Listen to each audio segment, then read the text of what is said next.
Matt, Nick, Cody. Does AEW have any openings? I'd make a great executive vice president too! What? What's up? Who are you schmucks?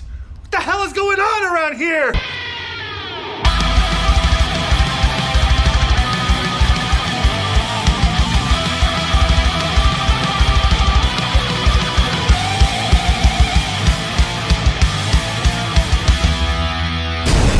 Now get up and fight me, you bald son of a... Yo, right now you listening to The Cart, charisma, athleticism, and raw talent. And what you're really listening to is total non-stop impact. Don't you dare miss a lesson. Oh yeah!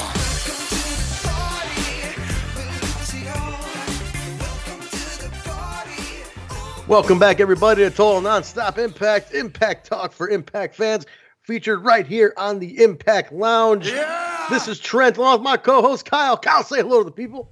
Hello to the people. What? And Kyle, we are here this week to talk about the March, goddamn, Kyle, I lost the date, holy shit, March 8th, 2019 episode of Impact Wrestling on Twitch and Pursuit. Kyle, hell of an episode, man. Thick episode. We got a lot to talk about. It's a celebration tonight! Excited to talk about it, Trent. Another one here on the Impact Lounge with the Impact Tribe, our fan, our cult. I'll call them our cult. It's our cult. Well, judging from the comments this week, it seemed like a cult, and we're going to kick it off with the comments like we do every week. So, Kyle, this is your week to take the comments because this was a week where the comments came out for Kyle because the goddamn bloodbath in paradise last week. This was your week to revel in your cult, your lounge, damn tribe, telling you how much they love you, Kyle. I'd like to just take a second here to mention this is a Basil-free edition of the podcast this week. That's right. For all the Basil haters, he is not on this week. Just me and Trent. We seen we got Basil over as a hell of a heel last week, it seems like. And for somehow Kyle, the scumbag. Is Kyle a scumbag? Yeah! Kyle the scumbag came off as the babyface this week. I don't know how that happened. Kyle, how did you manage to become the babyface after being a scumbag for so freaking long? You came out as a babyface. How does that happen? You know what, Trent? I was at my night job yesterday as a school janitor pushing a mop. I'm in a classroom, and I see Trent, you remember back 40 years ago when you were in school? Remember back in the day when you went to school? Remember that? Yeah, back in the 70s? Yeah. Back in the day, back in the 30s and 40s. You remember teachers would have... You remember? Oh, I'm just kidding, Trent. You're not that old. You remember how teachers would have those like inspirational like bullshit pictures on the wall, like art of just like it's just like a person and then just like a motivational quote under it. I remember all too well. They were all the rage at one time. I saw a Gandhi poster and the quote, Trent, the quote really, really spoke to me. Do tell. The quote said, "Love the sinner, hate the sin." And in my head, I'm like, it's like, love the scumbag, hate the scum, you know? Do you believe that, Kyle? Apparently so. They love the scumbag around here. Notice how everybody just was quick to take my side and just bury Basil. And that's enough about Basil. I don't want to talk too much about him. Yeah, not too much. Yes, it's you know what? You love the scumbag. You can hate the scum, but you love the scumbag. What a scumbag!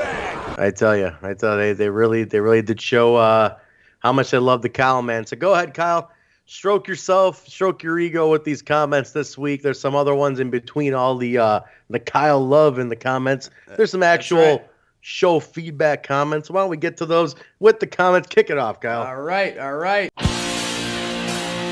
me talk to you. Comments from the loungers. Let me talk to you. Comments from the loungers. Let me talk to you. All right, first one.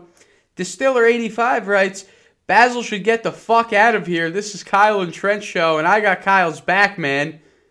Nice to hear from Distiller85. Oh, man. Distiller85. Jesus. I was going to say it'd be nice if Basil was here to defend himself, but, let's keep it Basil free this week, shall we? Shall we? I mean, these comments aren't Basel-free. Jesus Christ. Oh, man. Another comment here from Richard Cartilage. Richard Cartilage writes to us, notice how Johnny had a quote-unquote neck injury in the main event. Heel turn on the way, I think. How do you feel about that, Trent? I think it's something he's been needing for a while, man. It's finally a level to Johnny we've been dying for, dude. Like, when babyface Johnny Vanilla, man, is not working for us, dude. The title reign to me seemed flat. Johnny's acting seemed flat. Heal it. Try something new, man. Try it where he basically. I liked it was an idea that I believe this guy threw out there a couple weeks ago, where he's like, what if he's just so bad on purpose that he's a heel? And it's kind of like his thing, like he's trying to be this good guy, but the good guy's really a fucking heel. The whole time he's an asshole underneath it all. I think that's where we're going, man. We need something like that. We need levels to Johnny, until we get that belt off, or even after we get that belt off. You know what, Trent? I think they are keeping the belt on him for a bit. And this is something we were talking about off the air. I was saying to you, I have a theory, Trent. This might sound a little crazy, but I have a theory that Anthem is in a position where whoever their highest paid person is, that guy is going to be world champion automatically. I mean, you saw what happened when Alberto was in the company, and it just seems like I could guess Johnny Impact is probably making some of the most money out of anybody else right now on the roster. Would you say, Trent? Is that a good guess? I definitely agree. I think he's up there, no doubt about it. He's definitely up there. I think. So they probably feel like they got to keep their, keep their investment going. So it's just refreshing now for them to turn him heel. It's what you have to do. If they're not giving up on him and they're going to keep him in the main event scene and they're going to keep the world championship on him, at least turn him heel. We've gotten so much feedback since the beginning, Trent, that people prefer Johnny's work on Lucha Underground. It's time to finally pull the trigger and have him shift into more of that character. I think it's time, man. We got to do something with it. Got it. Another one here from Eric DeHoff. Eric DeHoff writes to us, if KM is gone, Fowler should start a feud with a returning Mario Bokara. Remember Mario Bokara? He's the one who came in with Fowler. Remember that guy? Yeah. It was a short run, just a couple episodes from him. Dude, Eric DeHoff's my boy, dude. Yeah, he's shout out to Eric. He's cool as hell. We've been talking a lot, dude. He's a nice dude. He has sent me something. I haven't gotten it yet, but he's like, Trent, I'm sending you something in the mail. It's a gift for you, from me to you. And I said, dude, I didn't have to do that. And it was very nice of him to do that, but he said it's a surprise. I appreciate what you do. You're a great guy and all. So I'm waiting to get that. Hopefully by next episode I'll be able to report what it is. But Eric DeHoff's he's a cool dude, man. He's a real big supporter of the show. So I must have missed a message from him, huh? I guess I guess you did. Yeah, maybe. I hope my gift doesn't get lost in the mail, Eric. Listen, Kyle. You got the big ego stroke this week, man. I mean, if I got one little gift, it's something for the Trent guy here. But you get something for Trent. You got to get something for Kyle too. Yeah, maybe. Kyle got the ego stroke this week. Oh, man. Next one here, Joseph Brentar. I don't recognize this name. Looks like a new one. Joseph he tells you right there. He's Joseph a new one. Brentar writes to us, Team Kyle all the way. Oh, yes. We're already going off to a great start. It's unbelievable, I'm just flattered, Trent. So much Kyle support Christ. here. One feud with Basil. Everybody comes out. Thank you. Joseph, more feuds, man. Joseph writes to us, Team Kyle all the way. I'm usually just a lurker, but I've come out lurk mode for this. One of our ghost listeners has shown himself and appeared. He writes to us, I've been a fan of Kyle since the beginning. I've listened to every single King of the Mountain podcast. Oh, OG. We got an OG listener here. Look at that, Kyle. Back in the day. Kyle has nothing to be embarrassed about. Okay, that's in the past. I've said it's a good thing BQ deleted those shows. Not that I was embarrassed about them, Joseph. It's just they were the first podcast I ever did. So it's your first work. Them, man. Your first dips. I like them. Trent, you were listening to the show? I was a big King of the Mountain podcast listener. Okay. So he writes, he was always so positive when there was nothing but negativity towards Impact elsewhere. It was so good to listen to someone who was as positive about the product as me. When the band broke up and Kyle went solo, I followed all of his Impact head stuff, and then the hiatus that followed was pretty gutting, but then he was back with a vengeance with total nonstop Impact. What's so good now is Trent is almost the majorly positive one, and Kyle has a seasoned edge to him. It makes for great listening, so no one can come along and try and turn us against Kyle. It ain't going to happen. The people have spoken. You two are awesome, serious, respect, and so grateful that you put the time and effort in each week to make a positive impact review for pure impact marks like me. Wow. I'm flattered. What a comment. Joseph, oh my God. Kyle, I was telling you earlier, I said, Kyle, the numbers have been going up. People are listening to us. They love us. And you're like, Trent, I don't believe it. I don't know if they really do. Look at that, man. Look at that comment. Now, before I respond here and thank him, I just want to point this out, Trent. Trent, I'm known to butcher names here on the show. If not once in a while, it'd be every single episode I butcher a name or two. And his name it's Joseph, but it's spelled Joseaf. So it might not be Joseph. It might be pronounced differently. So to help me out here, Joseph. I think it's Joseph. Okay, it's a little bit of different spelling here. You know, you did mispronounce Richard Cartilage earlier. I think you called it cartilage. But Dick? Cartilage. Yeah, Richard Cartilage. Dick. It's Our good pal cartilage. Dick. It's a very distinguished British name, Cartilage. But thank you, Joseph, for the comment there. Thank you for listening for so long. Thank you for following. You sure you didn't write that? Are you Joseph? Did you write that comment, Kyle? You know what? You would think that. You would think that. And it doesn't help when I click on his name now and he's got no, it looks like an account that I just whipped up and, put that out myself. But I totally didn't. Thank you, Joseph. Joseph Brentar, or big-time listener. Thank you. Thank you very much. Thank you, Joe. He just left that comment today, too. We're recording. That's awesome. Thank you, Joseph. Thank that you. really is very, very humbling. Thank you. So we got another one here, Trent, from Doctrine of Mayhem. Doctrine of Mayhem writes, can't freaking wait for the Dark War. But this episode was great also, as always.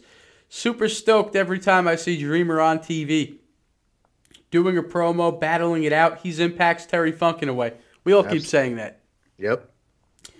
Also great to have some blood again. The edgier product really shows now. I really like your idea that OVE will wrestle against DeMac and Dreamer at Rebellion. That could be a nice old-school hardcore match. Basil again, man, can't stand his voice. Don't know if I will listen again when he's on. Jesus. You guys, this is hurting me now. Sheesh. Mir Neeson writes, Kyle versus Basil Monsters Ball. That I will book. Whoopsie writes, now thoughts on the show. Well, actually, that means I got to find Whoopsie's other comment. It's weird how nothing's in order in our comments. They all kind of get spread around. Whoopsie writes, Trent pronounces Nassau wrong. It's Nassau, not NASA. Say NASA? NASA. I saw NASA. NASA. I'm a Chicagoan, dude. I pronounce my A's weird. Then Whoopsie says, now thoughts on the show. Man, I loved that episode. The Disco Inferno bits had me rolling. Loved it. This is what I love in wrestling and that main event, man, especially that choke into a spear. Beautiful. The disco bits were, I've watched them several times since. I sent them to everybody I know. They're great. I love that. And the choke into the spear is great too. Hakim Fullerton writes to Hakim Fullerton, yeah. Hakim Fullerton writes to us, the feud between Basil and Kyle was entertaining as hell, even more amusing than this / last week's episode of Impact, in my opinion. I disagree with that. I disagree with that. You guys got to get booked on the show at this point, man. C. O'Connor writes, can Kyle and Basil just make out already? Oh, wow. I'll hit a boing on that. Let me hit a boing on that, Trent. There we go. The Loungers deserve to listen to the show without all that pent-up sexual tension. Wow. C. O'Connor also writes to us, keep the top fives coming, guys. Great show as always. C. O'Connor, how do you think I felt being in the middle of that sexual tension? Unreal. God damn. Stephen not the kind of threesome I wanted. Hey. Stephen Caruana writes to us, Team Kyle, I'm with you. You just make me laugh every week. Keep up the good work. Thank you, Stephen. Look at you, kid. What are you going to start handing out 8x10s too now? God damn, Kyle. I guess so. And we get we get one from Dancing Mike here, our good pal Dancing Mike. Dancing Mike was not a happy camper last week. All right? Dancing Mike was not happy. You're a very loyal listener. Not happy. So just let me know early if Basshole is going to be on the next episode. That way I can avoid wasting my time listening to it. Not a fan of him, her, /they/say. Don't want to assume. Oh, man. Oh, Dancing Mike. Mike, yeah, this was the tamest comment from Mike this week. And we get a comment from Basil himself. Basil writes, "Oh, Kylie and his antics." Poor Basil. Keep going, Kyle. Just get your ego stroked there, man. I'm trying. Trent. This is the issue with the feud. I'm trying to read comments about the episode, but all the comments are about me and Basil, and I knew that was going to happen, and that's why I was hesitant about. I had to slow my roll with roasting the guy because this is an Impact review. This isn't the Kyle and Basil show. Dude, I'm telling you that the feud was ratings, man. Mm-hmm. The feud was ratings this week. Critical Sting writes to us, "Ba," and a "ba" back to you, Critical Sting. Mm-hmm. All right, let's keep going here. Just a couple more here, Trent, and then we'll get into the review. Jamie Weisner writes, "Kyle is getting a big ego, Trent. He needs to be brought down a peg." Yeah, after all those comments, I think you're right, and I'm going to have to do something about this. I'm a star, Trent. I'm a star. Trent, did you see that tweet I put out that got retweeted by Scarlett Bordeaux and Killer Cross and a whole bunch of other people? They loved it. If you guys haven't seen that, tweet, go to the We Talk Impact podcast. Type in We Talk Impact. And Twitter account. Take a look at what Kyle created at the Twitter account. I'm the man, Trent. Joseph knows it. It got over. I mean, Scarlett doesn't really retweet much from fans, dude, and whatnot. She's she keeps her social media tight, and holy shit, she retweeted that. Killer Cross retweeted that. That's right. It got over. It got over like you did. Right. Kyle, this was your week, kid. This was your week. And we get a comment from Michael Cordiero. Michael Cordiero writes to us, "Can somebody explain to me how exactly the 16 hours of GFW tapes are worth $4.8 million? Especially when you consider the fact that the year's worth of WCW's videotape library was only worth $2 million. Screams like a money grab to me." Big time money grab. I think this was, you know how lawsuits are, right? They go with this high ridiculous number to get a lot of buzz, to shake everybody up so everybody seems scared, and they go, all right, let's just settle. I personally think those tapes are sitting on a hard drive that's not plugged in somewhere. There's no way they deleted them, but they're going to tell the court they did. And I think that the tapes aren't worth the shit because that show never really aired anywhere. It doesn't mean anything.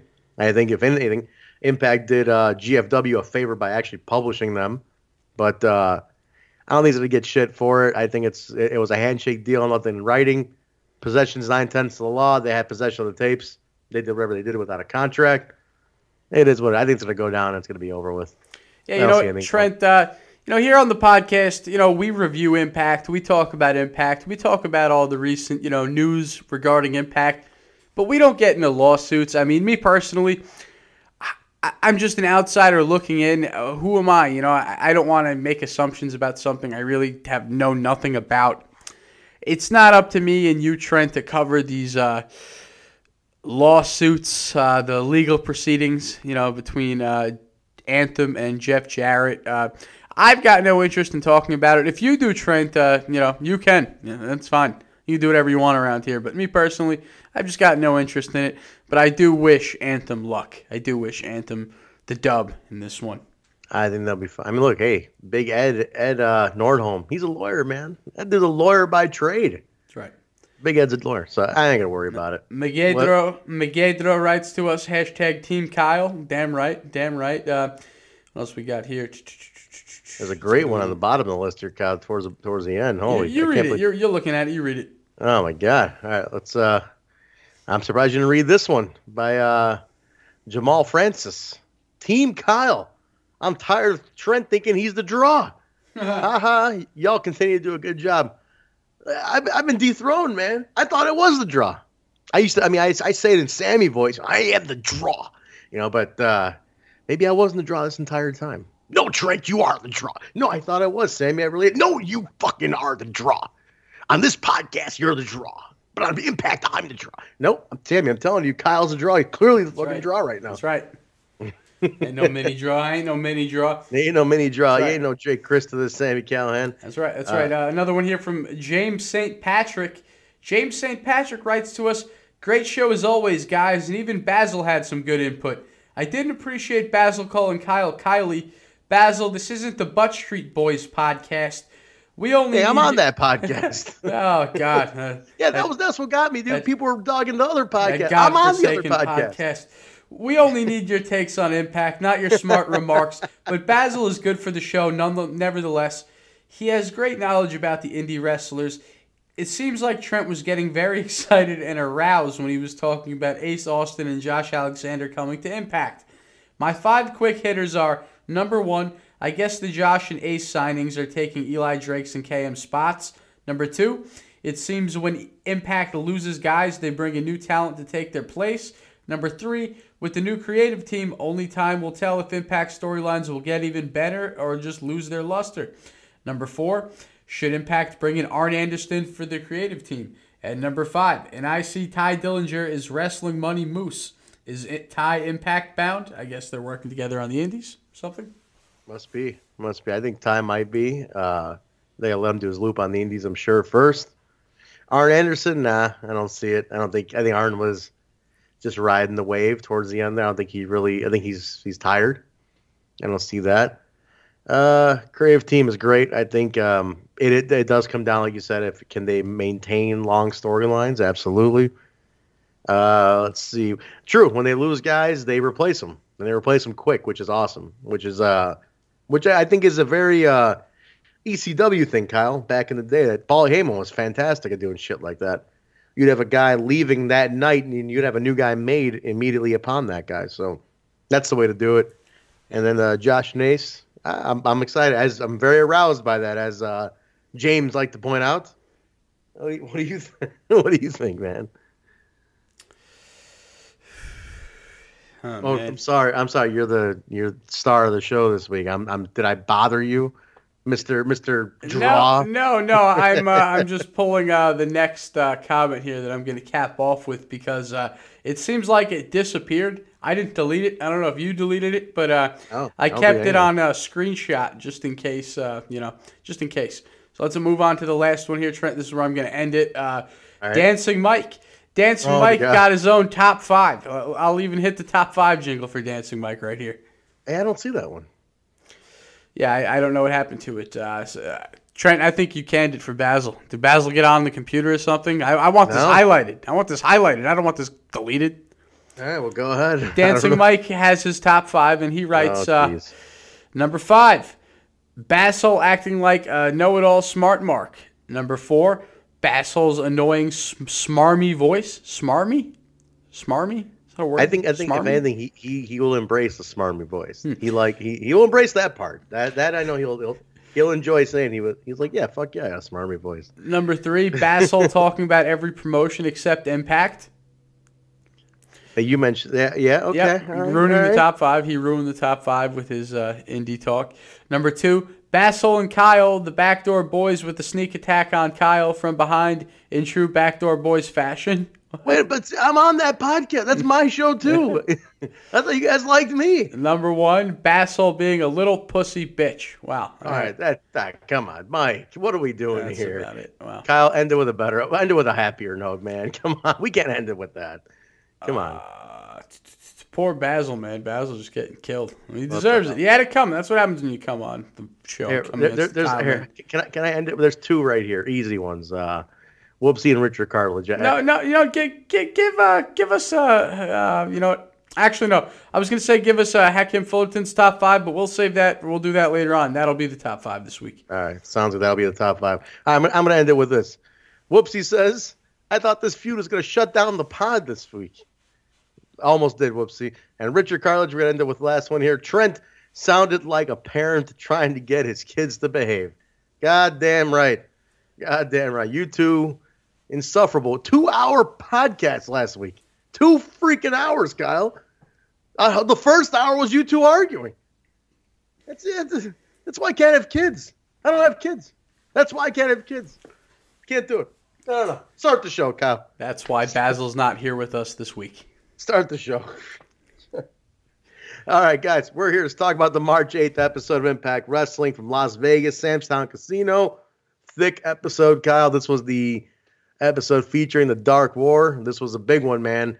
And I can't wait to talk about that one because there's a big moment in the Dark War that I was hoping would happen, and it happened. So we're going to talk about that. So, yeah, man. We kicked it off. Ethan Page took on Rich Swann. It was a non-title match. It made it look like it was a title match. Non-title. Ethan is really over as a heel with this crowd. Crowd was really hot. Did you notice that, Kyle? The crowd was vocal this episode. I loved them. On fire. They were on fire, yeah. They're booing the shit out of them. They both look fantastic. Ethan Page is a great base. You know, he's great at being the big guy base for all the high flyers. I think he's a really good talent in that. But they got a good amount of time. I liked it. Rich wins with the Phoenix Splash, but then OVE interrupts him, and Sammy says, "Tonight is the night Swan joins OVE." And Kyle, this was great, man. I loved it. I thought it was really cool. They did the whole thing. Rich joins, takes the shirt, and everybody's surprised. I mean, it was.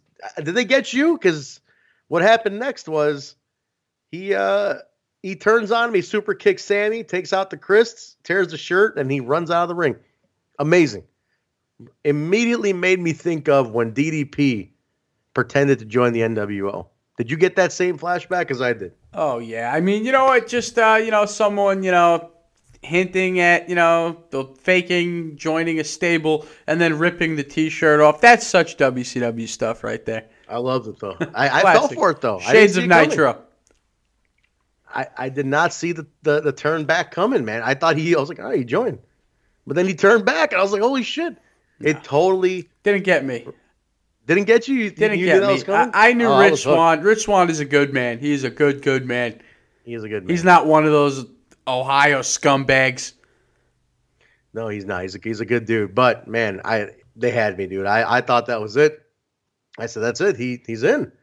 But pulled the DDP, man. I loved it. I remember popping for DDP when it happened. So it gave me such a great feel-good flashback. So I was really happy with that. So where do we go from here? We got Rich joining back up with the Mac and Dreamer to take on these three. So there's more coming here, Kyle. This is not over, man.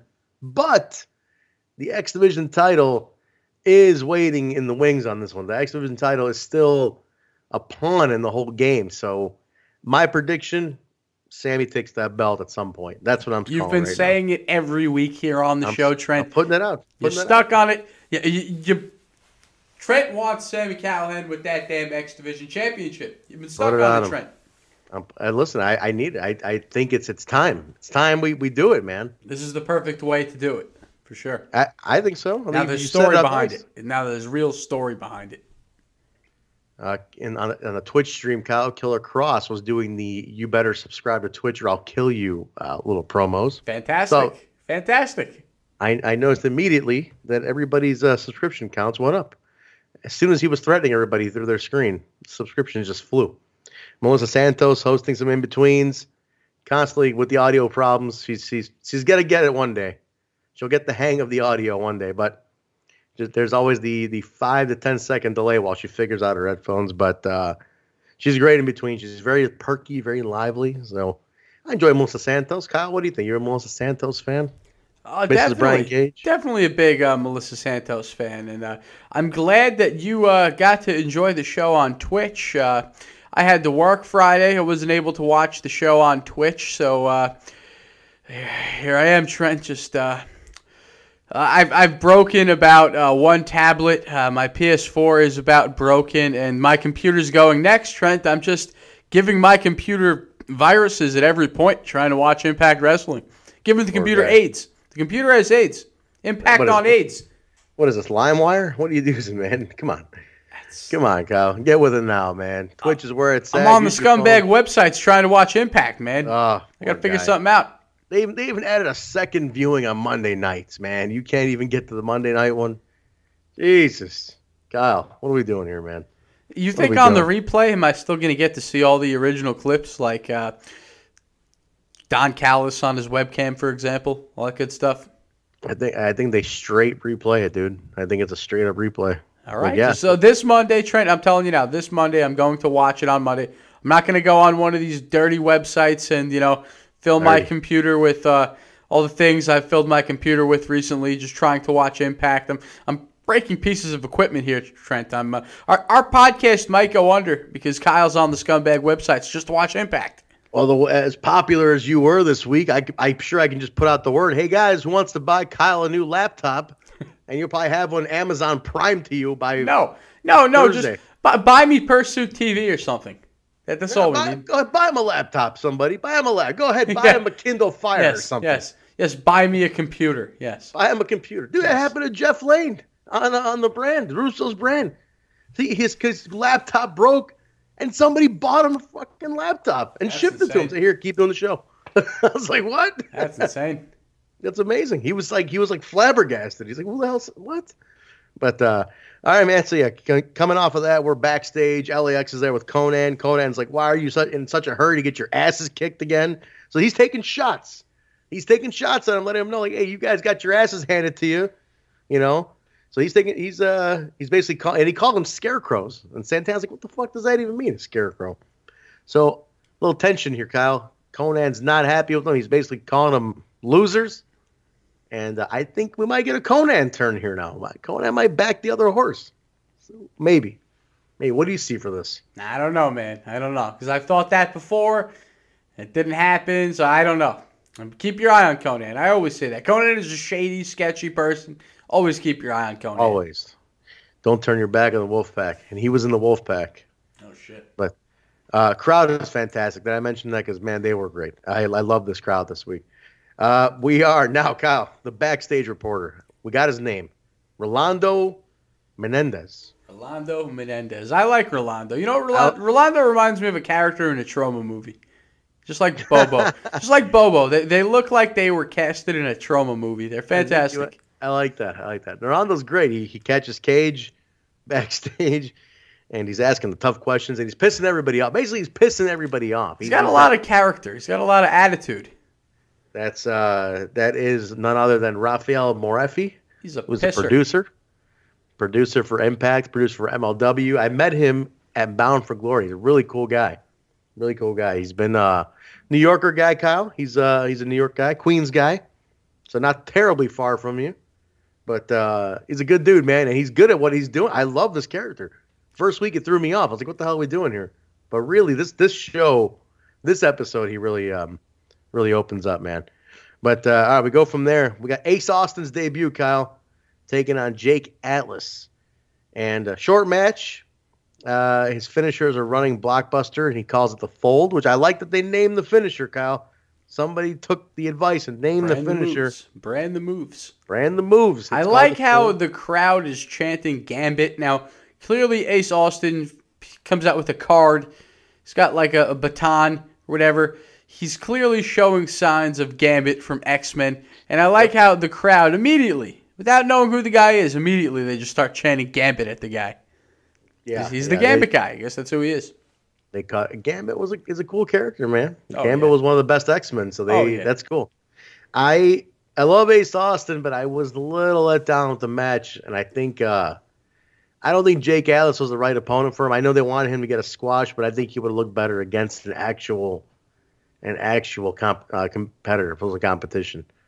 So I don't think you got to see all of Ace Austin yet. Why? What's wrong with the squash match? What's better than that? I don't think he could. I don't think Jake Atlas could hang with Ace. That's why Ace he tuned down in order to make it work with Jake Atlas. Man, that was the problem.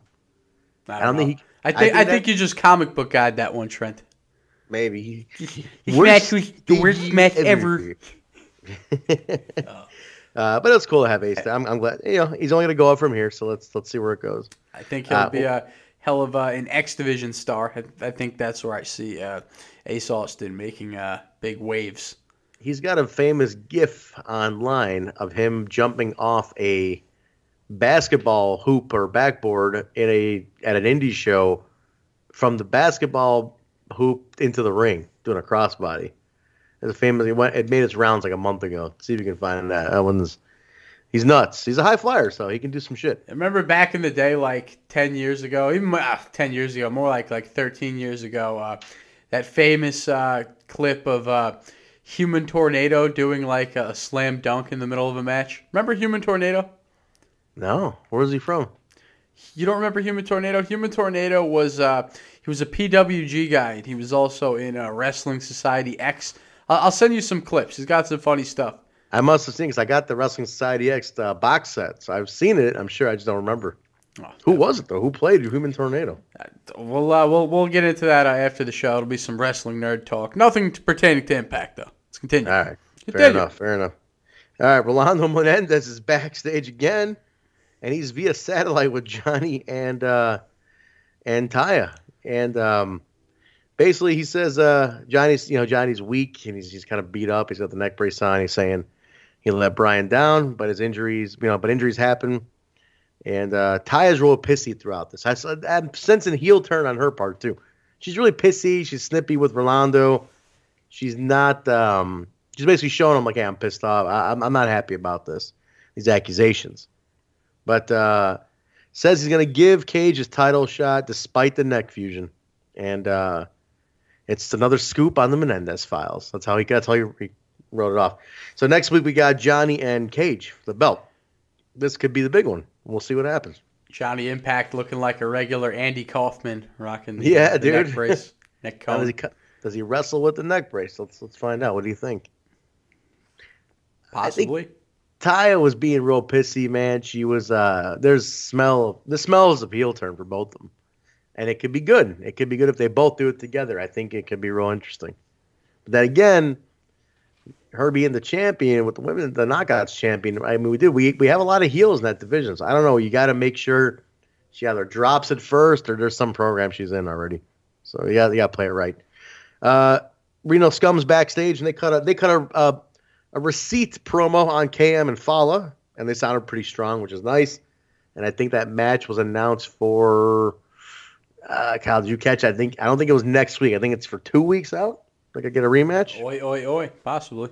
Or not a rematch, but an actual match. But yeah, we'll see. Well, I know that Disco and Scarlett is in 3 weeks. So I don't know. They threw them all over the place this week. Usually, traditionally, it's next week, but they're throwing them all over the place this week. Oh, all over. That one got pushed out far. All right, this is a big one, guys. This is a big, heavy segment coming up here.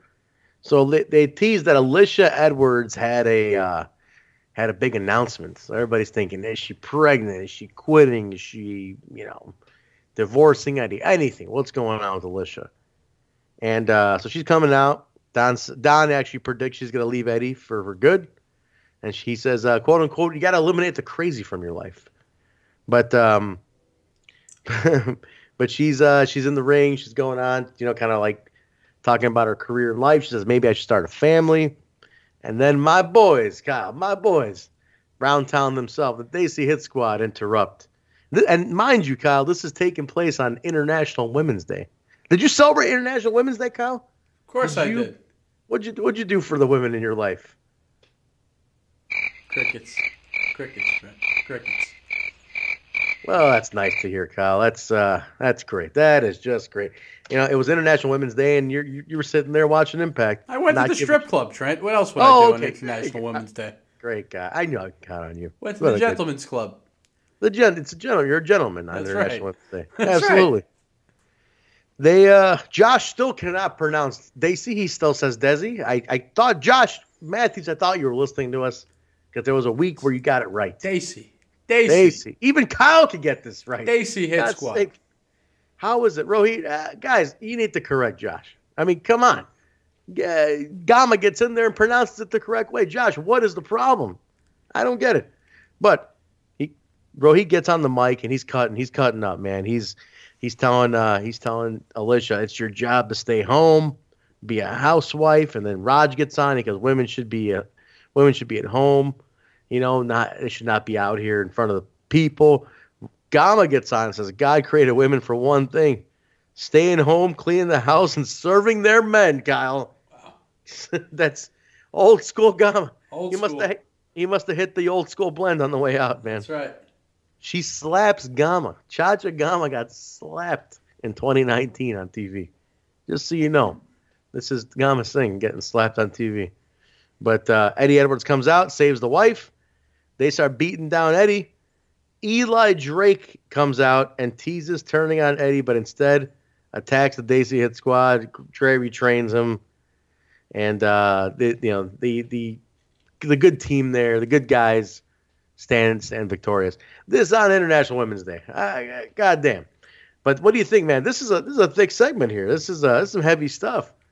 We got the match coming up next week. Eddie and Eli taking on the Daisies. But, dude, we've talked about this. I'm going to let you take this one. The misdirection of Eli Drake. Talk about it.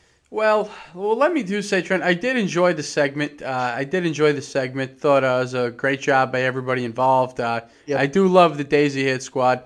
I do love Eli Drake. Pretty big fan of Eddie Edwards. Alicia's cool. But you know what, Trent? This segment, we both couldn't help but think after, like, man, it's entertaining. It's good stuff.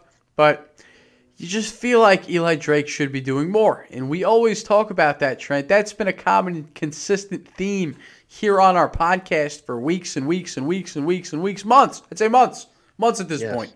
That we aren't happy with the booking of Eli Drake. We aren't happy with where Eli Drake is within the show. But now, Trent, there's a lot of speculation. You know, it's contract season, Trent. I don't know if you know that, but it's contract season right now. Sure a lot is. of people are coming and going. Rumors going around that KM is gone. We obviously have new people coming in. We got Josh Alexander. We have Ace Austin now, apparently. I don't know if Ace Austin signed, but Josh Alexander definitely signed. Ethan Page signed a new deal. But there's a rumor going around all the poop sheet websites. I don't know what to call them. The shit rags, the dirt rags. Shit rags. That's right. All the wrestling rumor loser websites, the fake journalism sites. All of them are reporting that Eli Drake has not signed a new contract yet with Impact Wrestling. So at that point, it's just speculation. It's just rumor and hearsay at this point. But Trent, we picked up on Instagram that Eli Drake keeps putting up this hashtag Last Dance with all of his Impact Wrestling posts. What's up with that? It's making me sad and nervous, Kyle. He's sneaking it in between the other hashtags, and he's putting Last Dance. Now I gotta say, Trent, we're respectful people here on the show. Wrestling is a business, it's an industry. Me and you are always the two guys that say, hey, you know what? When people leave Impact Wrestling and they go pursue things within the wrestling industry, we don't turn our backs on them and totally, just shit on them. We don't talk about them here on the podcast because, this is an Impact Wrestling show. Once you leave Impact Wrestling, we're not going to sit here and talk about our, old Impact favorites. So once in a while they'll come up. But for the most part, Trent, I bring all that up because we use so many Eli Drake sound bites here on the show. Dummy of the Week. We always use Eli Drake sound bites because Eli Drake is so great and so sound biteable. But Trent, I have to ask you, if we retool the show, can we keep Dummy of the Week or does that have to go? Like I had mentioned maybe Scumbag of the Week, but like I feel if we get rid of Dummy of the Week, what about the Dummy Button? The Dummy Button's iconic. I don't want to get rid of it, Trent. I think if he leaves, we gotta retire. We have to retool. I guess that's how we keep the show fresh, right? Keep the show refreshed. I figure if we lose Eli, we replace it with as if we are a seat in the Rascals smoke room. Interesting. How about that? I don't know. We join the Rascals smoke. We bring the Rascals into this. They're fans of ours. Come on. I don't know, Trent. I don't know. We'll talk about that. We'll figure out some things. I'm grasping at straws. Yeah, we're gonna have to get you some of that Rascals grass, Trent, and give you some better ideas. We'll talk about this stuff. But I'm just saying, if Eli Drake leaves, we're gonna have to figure out some things here on the podcast. And most of all, I'm gonna miss the guy. I'll be happy for him if he goes off and does other things in the industry. But I love Eli Drake, and it's upsetting to us because we wish he could have done more. We wish he could have been champion. Wish he could have, done some more things. I feel he just didn't get a fair shake. He didn't get a fair enough shake. No. I don't know how. That's the thing that throws me off, man. This guy could have been like what The Rock was, dude. It's true. I'm telling you, it blew my mind that when you had Eli and EC3 under one roof, that they did not become your Rock Austin, your Hogan Macho. Come on, dude. It was like a layup for these two. I don't get it. I don't understand it. To this day, I don't get it. I don't know who he pissed off backstage. I don't know what the fuck's going on. Oh, yeah, there is a lot of speculation, surrounding Eli Drake. I hope that he does get a new deal and he does stay with Impact Wrestling and they, actually push him and do things with him. But if he is thinking about leaving Trent, well, they haven't done dick with him in months. You can't really blame the guy. I want him to stay, but if he wants to try new things and, maybe try to, achieve new goals in other places. See, a lot of guys, it's not like, it's not always, let me get the fuck out of here. I hate it here. It's, let me try some new things. Sometimes you need to change the scenery. You need new adventures in life. I get that. But as an Impact mark, a proud Impact mark, I don't want Eli Drake to leave. No, he's ours. He's our guy, man. Yeah, and I'm a hack here on the show. I don't want to have to think of all new material with sound bites. Got to replace Eli Drake with a whole new bunch of bites. Yeah, I'm the dummy. Loungers chime in on the Eli situation. I want people's thoughts on the Eli situation. Yes. And please, give us ideas for sound bites, things we could do here on the show. I want who would you like to use? More ideas from the fans. I ask Eric Dayhoff, Eric Dayhoff, Trent. Eric likes to message me sometimes. Does he message you too and talk about the show? Yeah, he does. He does. I'm telling you, he's a big fan. Dude. Yeah, he's great. He's great. And, I ask him, specifically, hey, Eric, I like to get feedback. What do you like about the podcast? Asked him a few things, anything, specifically you like, anything you don't like, anything you could, suggest. And all he writes back to me is, Kyle, I love the podcast. That's all we need to know. The people love the podcast. I'm telling you, there's nothing to change. This is my mid-show reminder, Kyle, to the people. Guys, if you haven't rated this show on iTunes, please make sure you do Stitcher, iTunes, whatever you listen on. Make sure you like, rate, leave it takes 2 seconds. If you have Apple, I want you to go to iTunes right now, hit a 5, leave a comment. Look for Total Nonstop Impact. Come on, give us some feedback, guys. We want to get seen by more fans. It's definitely something we want to do. Help us grow. So this is my mid-show. If you've made it this far, do that while you're listening to the rest of the show, please. Thank you. And Trent, let's take a mid-show break here with the review. We'll get back to the review in just a minute. Let's do the top 5. All right, top 5 it is. Hit it. I'm going to list off the top 5. Yeah. The top 5. Yeah. I'm going to give you the countdown like Casey Kasem, everybody. Yeah. The top 5. Yeah. The top 5. And Trent, this week we have a guest top 5. That's right. Tribe members, listeners, if you want to submit a top 5, anything you could think about, any subject pertaining to Impact Wrestling, leave us a top 5, and we'll let you do the honors. We'll read it. That's actually a good idea. If you got a top 5 you want us to do, leave it in the comments. Leave the top 5. We'll pick a top 5 and we'll do it every week. This week's is Hakeem Fullerton, but it appears as if my cell phone just died in my hand as I was about to read it. Trent, do you have it in front of you? God. Do you have it in front of you, Trent? This is so unprofessional. Scumbag. I'll get it in front of me. Dummy, yeah. Dummy, I got it right here. Trent, I'm hitting these dummy buttons as much as I can in case Eli Drake leaves. Yeah. Get it in there. I'm going to read Hakeem Fullerton's here during our little break before we go back to the review. Hakeem Fullerton's top 5 Impact Wrestling moments of 2018. I'm going to start with number 5. Abyss's Hall of Fame induction / Johnny and Aries brawl. A gratifying moment for a loyal employee and one of my favorite wrestlers. The brawl was shocking, unexpected, and a good way to add more hype to the main event, whether the brawl is intentional or not. Agreed. Number 4. Su Yung burying Rosemary's coffin. A great way to write Rosemary off TV and added more supernatural elements to Sue's character. Now, if we could only just get that Rosemary versus Su Yung one-on-one match that Impact has teased. Kyle, I agree. What do you think about that? We're getting there. I like it. Number 3, Fallah Bahh getting the world title shot. This is a great moment for me. I agree with this one.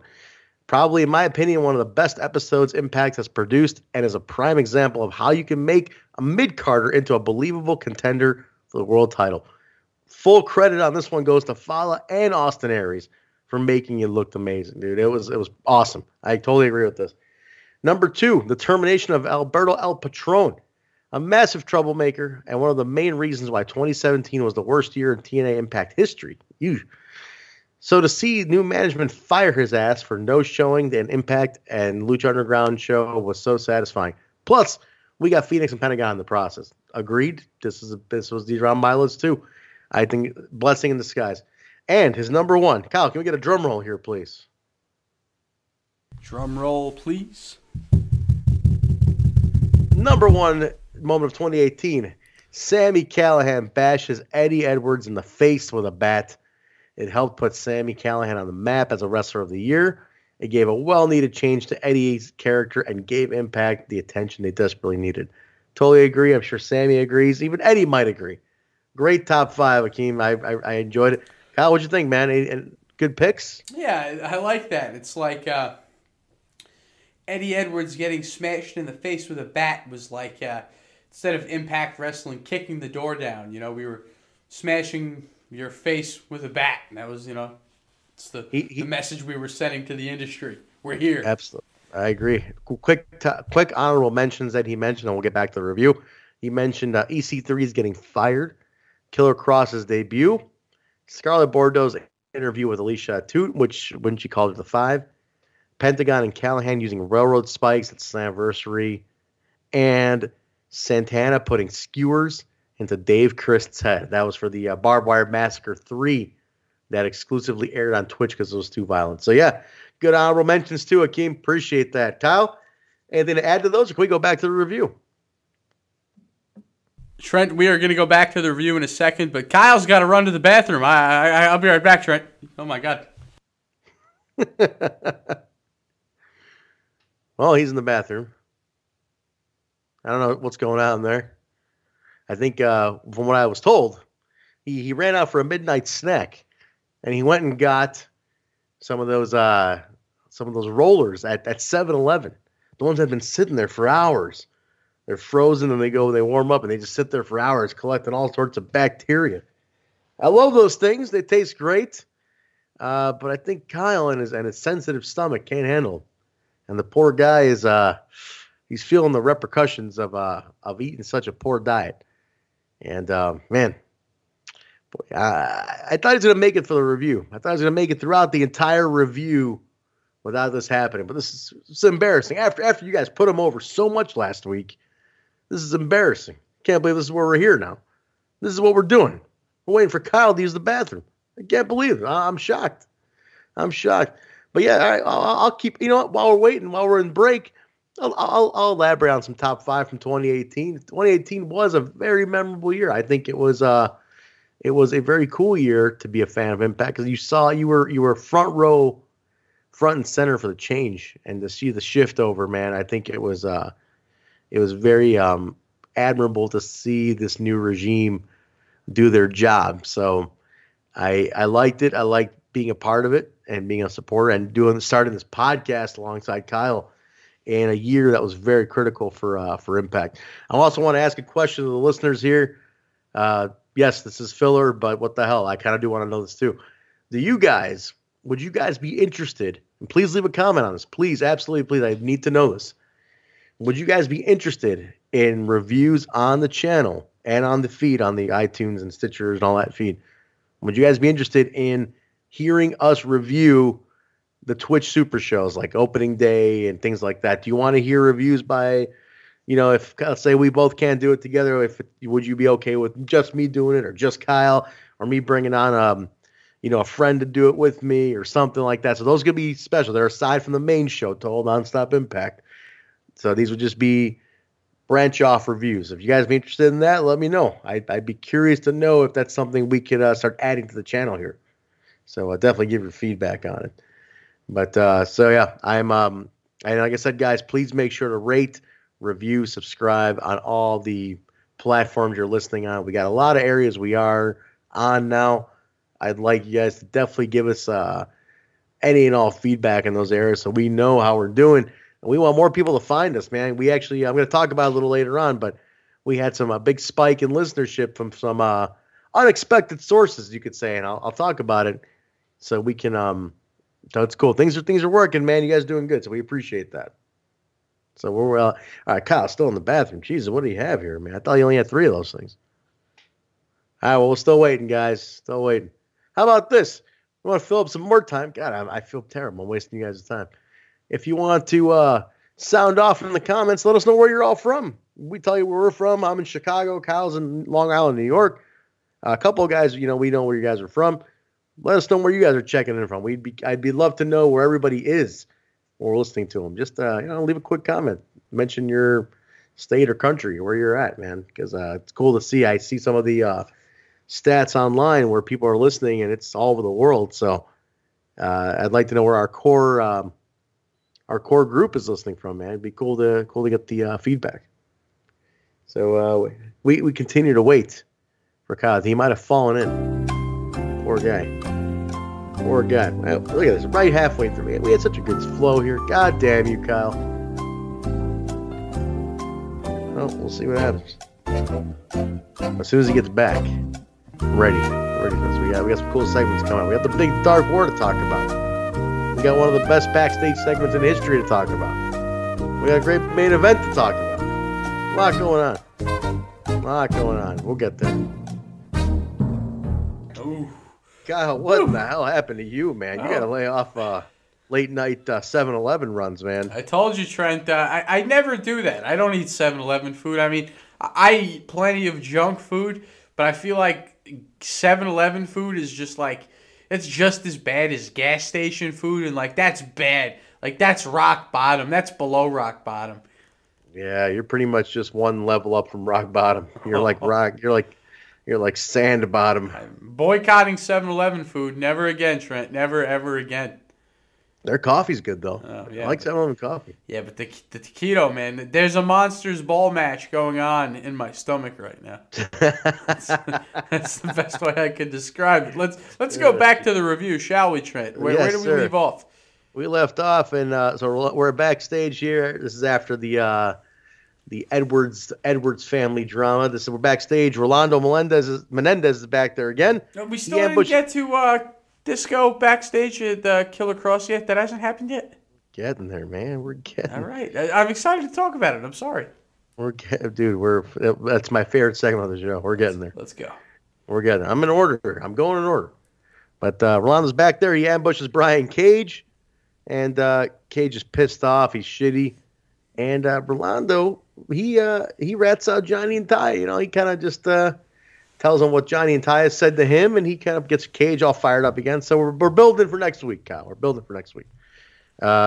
We go from that to Eddie, Alicia, and Eli backstage, kind of talking about what just happened. Eli says, "Don't thank me. Let's go for the tag team gold. That's thanks enough. That's what I want you to do to thank me. Tag team gold." Eddie says, "I don't want nothing to do with it. No, I don't need you." Alicia reprimands Eddie and says, "You're being stubborn," and she makes him tag with Eli. So she went to wife mode, dude. She told him, "You're tagging with Eli, and that's that. Or you're not getting any." Nah, she might not have said that, but, implied. I was going to say, she should tag up with Eli, but apparently Eli doesn't get into matches with women. Apparently not. Quick side note, Eli has pulled himself off of United We Stand, and he no longer wanted to wrestle Tessa. And he's been replaced by Joey Ryan. And I'm not a big Joey Ryan fan. So I was really looking forward to Eli and Tessa, but he didn't want to do it. Card is subject to change, and it has been changed on United We Stand. All right, man. We go from there. Cross and Moose are backstage. Cross compliments Moose's fashion sense, which they were arguing about it last week. Funny. He says specifically the Jean-Paul Gaultier. Kyle, do you own any Jean-Paul Gaultier suits? You know what, Trent? I actually looked a couple up myself, and I would like to own some, but it might take a couple of years worth of my minimum wage paychecks, saving up, to get me some of the Jean-Paul. Why don't you dream big, kid? You'll get there one day. Maybe you'll afford a pair of socks. One day. And Cross says, he says, you better have a title shot for him. The Johnny, look, he's aiming for that title, man. And Moose calls Johnny neck brace and says, let's get steaks. The hell with this shit. Let's go get some steaks. And he asks Melissa Santos, hey, why don't you be my girl on this date? Turns him down again. So Moose is 0 for I don't know how many at this point. But a lot of backstage segments in a row here, Kyle. We go from that to the Rascals. Our boys, the Rascals, in the smoky room with the smell of wine and cheap perfume and something else. But the Rascals are back there, and Dez is stoned. He's talking about bears and robots. Dez pops up, or saying Zach. Yeah, so Zach was talking about robots and bears. Dez pops up with holding Kikutaro's mask, Kyle. Zach freaks out and says that's his face. He stole the guy's face. Trey calls Moose's jacket Pepto-Bismol colored, and he says that won't help with the ladies. Basically, they're just, Kyle, you should know all about this. Why am I doing this segment? This is like you on a Friday night with your buddies. No. I think my favorite thing that Trey said was that he said Moose in the pink jacket looks like a carton of Neapolitan ice cream where somebody ate all the vanilla out of it. Wait a minute. I just got the second part of that with the chocolate. It was funny. Dude, I totally Trey was ripping it, man. Trey killed the segment. Trey's the MVP of the segment. Trey ripping on Moose was hysterical. 100%. I did not even catch the chocolate aspect of that joke, dude. Yeah. It's good stuff. Those rascals. What a bunch of rascals. We go from there, man. We're setting up the Dark War, Kyle. Big hype match. I said as soon as they were starting, I said, please, please, please dim the lights. Dim the lights for this whole match. Sure enough, Kyle, they did. The lights were all down, man. I gotta say, this isn't what I was expecting, though, Trent. I thought we were gonna get some. I thought they were actually gonna wrestle in the undead realm. I thought we were gonna get some weird off-site footage. I thought this was gonna be more of a Broken Hardys, type, mystical impact segment. But no, they actually did this in the ring. I liked it, though. It was different. I liked how they dimmed the lights. I thought it was cool. They created a really cool atmosphere on television. Yeah. Wish I was there in person to see it. This is the type of thing you can only wish you were there to see in person. But man, what a cool, unique match, Trent. What are some of your takeaways? This was Rosemary's first match on Impact in 10 months, which I thought was interesting. I didn't realize it's been that long that she's had a match. She has a new skull mask she came out with. I noticed that. I thought that was a cool little mask, like kind of like a half mask, you could say. But this one, yeah, those are two things I noticed right off the bat. Rosemary pins Buggy. Oh, I guess she was the undead bridesmaid, or undead maid of honor is what they call her. But she was apparently she's known as Buggy Nova on the Independents. But dude, amazing match. I love like you said, the dimmed lights, and then Rosie, kind of collars Allie and leads her away from Sue and Jim, and we don't know where that's going, man. So those are my take. I thought it was great. I really enjoyed it. It's a story-filled match filled with characters, dude. They're all characters. I thought that was fantastic. My kind of match, Kyle. What do you think? Different. The only the type of thing that only Impact Wrestling can pull off. Absolutely. It's one of those things that makes them special. Nobody else pulls stuff off like this as consistently. As much as I enjoyed this match, Trent, I would like to say I hope this isn't a one-off appearance for the Sinister Minister, James Mitchell. I'd like to still see him hang around in this storyline and also out of this storyline.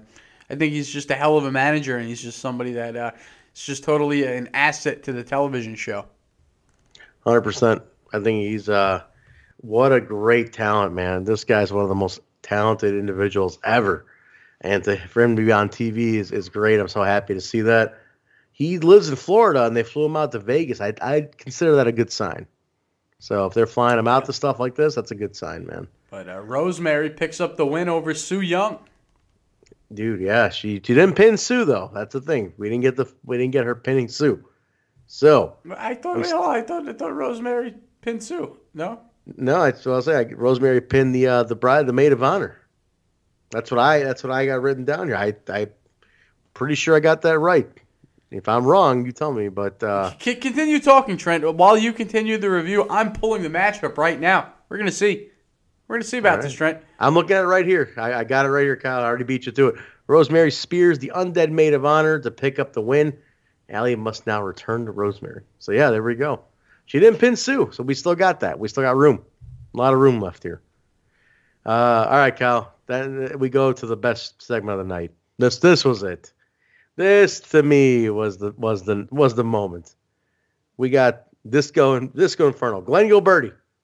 He's walking around still for the last 2 weeks looking for Don Callis, looking where he start his job. He comes across this Konnan. Konnan says, Yo, Cal's right here. He's in the promo room. Go right in there. Tell him what you want. Tell him what you demand, and I got your back. And you want to start off with this one, Kyle? What happened when he walked into the room? So he mistakes Don Callis he mistakes Killer Kross for Don Callis. That's what happens. Called him a bald son of a bitch. Bald son of a bitch. And Kross gets up and looks at him and goes, "What?" He's like, "Oh man, I'm sorry, Kross, I'm sorry." And the lights go out. He gets his ass handed to him. Next scene comes up, Kyle. He's dazed, walking around backstage. It's like Kross hit him so hard that he's hallucinating. he's actually hallucinating because Kross hit him so hard. It's amazing. He's walking around.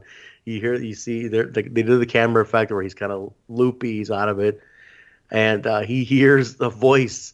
He hears a voice go, "When I was writing for the WWE, bro, what I was doing." So it's obviously they're implying Russo, and he's like, "Vince," and he like bursts into a room and he's like, "Vinny Roo," and it's just some dude in there going, "Hey, what's up, bro?" Just like some scrub in there, and he's like, "What the hell's going on?"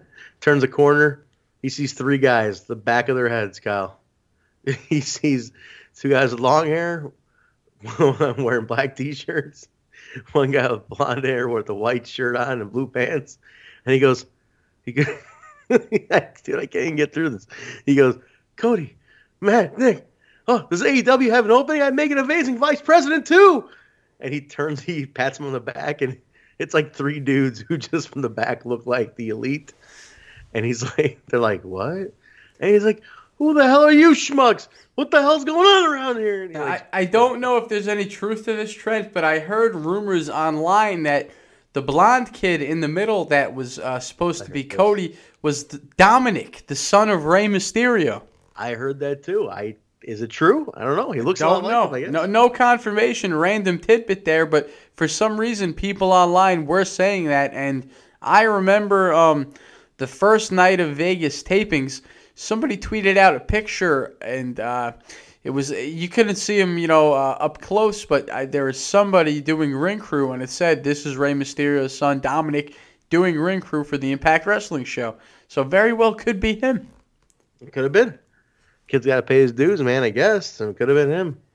Hilarious segment. Oh. Absolutely. And for the record, that's the bridesmaid that looks exactly like Su Yung. Yes, it is. It is. I think she's been on before, too. But Disco stumbles out of there, and he comes across Scott D'Amore. And he's like, "Where the hell is this?" He's like, "Glenn, where the hell have you been for the last few weeks?" And he's like, "I'm looking for Don." He goes, "Do you even watch our show? He's our color commentator, you idiot." And then so he's like, "Oh, he is? Oh, he probably wants me out there." And he invites himself to commentary. He comes out. He's on commentary. Scarlett comes out for her big announcement. She while he's on commentary, he's running down women's wrestling and everything. So she comes out, hype up her match. She's with Josh in the ring. Disco runs down women's wrestling to her. He gets in there and basically talks a bunch of shit to Scarlett, and she slaps the taste out of his mouth for being a misogynist. He plays it up, says, "Go be a girl, do your chores," and challenges, and then come back and let's have a match. So he challenges her to a match when she's ready, after she's done her chores, and she basically tells Disco, "I'm gonna make you my bitch at against all odds in 3 weeks." What'd you think of this one, Kyle? The whole Disco segment, to me, was tops. Well, you know what, Trent? Me and you are definitely marks for Disco. We love Disco Inferno, always have. But I gotta say, this is just some of the funniest stuff we've seen on Impact in quite some time. And we say it week in, week out. Impact have always, and I mean when they were TNA, day one, if you run down all the wrestling companies, as far as their sense of humor in their shows, Impact Wrestling has always had the best sense of humor, Trent. Do you agree with that? I agree. They don't mind pushing the envelope on the humor. When it happens on WWE most of the time, it's like the wrong type of cheesiness because the show is so family friendly. But Impact can get away with edgy humor. They could get away with certain things that you just could never do on Monday Night Raw. But Disco Inferno of all people, somebody, almost an obscure name. He's somebody from 90s WCW, somebody that you wouldn't expect to just come on a wrestling show and be such an asset to the product in such a weird way. I mean, he just fits in perfectly. Not only is he so funny in his scenes, but the way Don is quick to bury him, the way Scarlett is quick to bury him, the way he walks around backstage getting beat up by everybody, he's like their Basil. He just comes around to just get shit on by everybody, but it's entertaining. It's entertainment. It's funny. Disco is a funny, entertaining, comedic genius. I think Impact Wrestling needs to keep Disco around. Keep him in little funny storylines like this here and there. The guy is hysterical. He's great, and he's creative, man. He's a creative guy. So I think he's a very valuable tool to any company, honestly. But good for him. Good for him being around, man. We'll see what happens with that match, though, Kyle. 3 weeks. Scarlett versus Disco. Well, Glenn Gilbernetti, as we like to call him. Gilbernetti, bro. Gilbernetti, bro. Vinny Roo. Yeah, Vinny Roo. That was the best. That was the best. I love the dude. I swear when people dog Vince Russo, I go, he's the dude got mentioned on Nitro and Raw in the same week. I don't know if he got mentioned. I know that Becky Lynch mentioned Russo's name. And I'm like, this dude got referenced by 2 major programs in 1 week, and he's been out of business for years. I don't know. Amazing. Tell me another writer who's got that. They are not going to be able to top this Disco Inferno segment, Trent. It just won't be topped. They can't top this. They can't. It was hysterical. From the Russo, the Jeff Jarrett joke. Jeff Jarrett, they're in the middle of a lawsuit with Jeff Jarrett, and they're dogging him on television. Come on. That's hysterical. Hysterical. They're not going to be able to top this. So this was, to me, this is the MVP of the show already. And this is a wrestling show. Very rarely do I get to pick like the comedy segment of the night and say that was the best thing on the entire show. But this is just the moment of the night, Trent. Disco Inferno totally killed it. And I can't wait to see Scarlett versus Disco in 3 weeks at Against All Odds. I kind of like that they're bringing the Against All Odds name back, too. I thought that was interesting. It's a classic. It's classic. That was a monthly pay-per-view. I like that it's back in some capacity, so good for them. All right, man. Kyle, we're at the main event. We got the Impact Wrestling Tag Team Champions, the Lucha Brothers, Pentagon Jr. and Phoenix, taking on the Rascals. Non-title match, though. Non-title. This was, dude, these guys, I've seen them go at it live, and it's nothing short. They went all out on this one. The Rascals looked incredible. I thought the Rascals looked really strong coming out of this one, which I'm very proud of them on that. A lot of back and forth. I think, Kyle, do you think like every Lucha Brothers match, kind of has a very similar disposition where it's a lot of constant back and forth, a lot of snappy back and forth all the time? No real like slow down for moves or story. They have their own crazy style, Trent. Yeah. It's like it's a video game. It's like watching a video game. It's unreal. These guys are real life like comic book characters. Yeah, I mean, hey, it's they are comic book characters come to life, man. They are superheroes, basically. I like how this constant theme of the way their matches end, where Penta hits the driver, but Phoenix is always hitting that tope like at the exact moment. You notice that? I like that combo a lot. They're great. But they have that smash mouth. It's just that high level, performance, in your face, all cruiserweight style professional wrestling. But thing is with the Lucha Brothers, especially Pentagon, it's just like the guy is just every move he does is looks like a crazy finishing move, Yeah, dude, he's so talented, man. I mean, you really watch Pentagon go. The guys, Phoenix too, for that matter. But man, these guys are just on another level. Yeah. Impact is very, very lucky to have these two right now. You got to say. I agree. Very lucky. The fact they can keep them happy, keep them in programs. It's fun, man. It's I'm glad.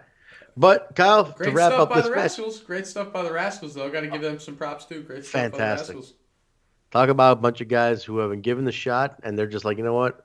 I got to do whatever I got to do to make the best of it. Yeah. And that's the Rascals is that not only are they killing it with their characters, but they're killing it in the ring as well. Like they have both sides of the business right now. Just they're off to a fucking great start, man. Yeah, shit, man. But hey, good stuff here, dude. It was the Lucha Brothers retaining. I'm sorry, my bad. It was not for the titles, but Lucha Brothers went over the Rascals. Great match. Crowd was super hot, super hot for this one. But now we wait to see what comes of LAX with the Lucha Brothers here. We were told something's brewing. Konnan was up there doing something. Santana wasn't happy. What is going to come out of this, guys? But that will do it, Kyle. That wraps up the March 8th episode of Impact Wrestling. Impact on Twitch, Impact on Pursuit. Did I miss anything? Did we miss anything we had to cover? Anything to note in the close, Kyle? We didn't pick a dummy of the week, Trent. You got any dummy of the weeks you could think of? Anything, Trent? Has anybody pissed you off? I'm going to give it to you this week, Trent. Anybody? Shit.